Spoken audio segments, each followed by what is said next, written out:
जय श्री राधे दोस्तों, सावन मास की सुंदर कथा अध्याय 2 मैं आपके लिए लेकर आया हूँ। सावन माह बहुत ही फलदायक माह माना जाता है। इसमें सावन माह में भोलेनाथ जी की कृपा बरसती है। तो चलिए इस कथा को शुरू करते हैं। पिछले अध्याय में आपने सुना था कि गौरी ने सावन के प्रत्येक सोमवार को भगवान शिव की पूजा करने और जरूरतमंदों की सेवा करने का संकल्प लिया था। इसके आगे की कहानी में कथा को मैं आपको वर्णन कराता हूँ। सावन माह का दूसरा सोमवार आया। सुबह होते ही सावन माह में काले बादल छाए हुए थे। चारों ओर ठंडी हवा चल रही थी और रिमझिम बारिश हो रही थी। गौरी बहुत जल्दी उठी। उसने स्नान किया, साफ कपड़े पहने और भगवान शिव का स्मरण करते हुए बोली, ओम नमः शिवाय। हे भोलेनाथ जी, आज आपके पवित्र सोमवार का दिन है। मुझे अपनी भक्ति में सच्चा बनाए रखना। वह पूजा की तैयारी करने लगी, लेकिन तभी उसने देखा कि घर में पूजा के लिए ना तो दूध था, ना ही फल थे। गौरी के पास उस समय केवल थोड़ा सा चावल और कुछ बेलपत्र थे। उसने मन ही मन कहा, हे भोलेनाथ जी को मेरे भोलेनाथ जी को दिखावे की नहीं, मेरे मन की श्रद्धा की शक्ति हो आवश्यकता है। और बेलपत्र लेकर शिव मंदिर की ओर चली पड़ी। रास्ते में उसे एक बूढ़ा व्यक्ति बारिश में भीगता हुआ दिखाई दिया। वह बहुत कमजोर था और भूख से परेशान लग रहा था। गौरी उसके पास गई, बोली, बाबा, आप यहाँ बारिश में क्यों बैठी हैं? बूढ़े ने पूछा, बेटी, सुबह से भूखा हूँ, कहीं से कुछ खाने को नहीं मिला। गौरी के पास घर में बचा हुआ थोड़ा सा चावल था, जिससे वह अपने लिए रखना चाहती थी। एक पल के लिए उसके मन में विचार आया कि आज पूजा के बाद यही भोजन करूँगी। फिर उसने भगवान के शिव को याद किया और बोली, जिसमें मुझे अपने भोलेनाथ दिखाई दे, उसकी सेवा करना ही सच्ची पूजा है।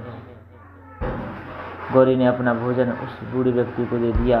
बूढ़े ने भोजन किया और गौरी को आशीर्वाद देते हुए कहा, बेटी, तुम्हारा घर हमेशा सुख और शांति से भरा रहेगा। मेरी गौरी मंदिर पहुंची। उसने शिवलिंग पर जल चढ़ाया, बेलपत्र अर्पित किया और हाथ जोड़कर बोली, हे महादेव, आज मेरे पास आपको चढ़ाने के लिए कुछ भी शेष नहीं है। मैंने जो थोड़ा भोजन था वह भूखे व्यक्ति को दे दिया। यदि मैंने सही किया तो मेरी पूजा स्वीकार करना। अचानक मंदिर में घंटियां की आवाज़ गूंजने लगी। गौरी ने चौंक कर चारों ओर देखा।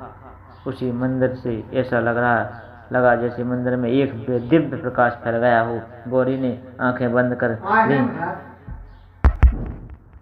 उसी समय उसे लगा कि मंदिर में एक दिव्य प्रकाश फैल गया। गौरी ने आंखें बंद कर ली और मन ही मन ओम नमः शिवाय का जाप करने लगी। कुछ क्षण बाद जब उसने आंखें खोली तो शिवलिंग पर चढ़ाया हुआ बेलपत्र अत्यंत सुंदर दिखाई दे रहा था। गौरी की आंखों में आंसू आ गए। वह समझ गई कि भगवान शिव ने उसकी परीक्षा ली है।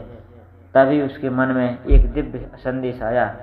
भक्त पूजा केवल मंदिर में नहीं होती, किसी भूखे को भोजन देना, किसी दुखी की सहायता करना और किसी जरूरतमंद के प्रति दया रखना भी मेरी पूजा है। गौरी ने हाथ जोड़कर कहा, हे भोलेनाथ जी, मुझे हमेशा अच्छे कर्म करने की शक्ति प्रदान करना। उस दिन गौरी ने निश्चित किया कि वह अब सावन माह में भगवान शिव की पूजा करके साथ साथ हर जरूरतमंद की सहायता भी करेंगी।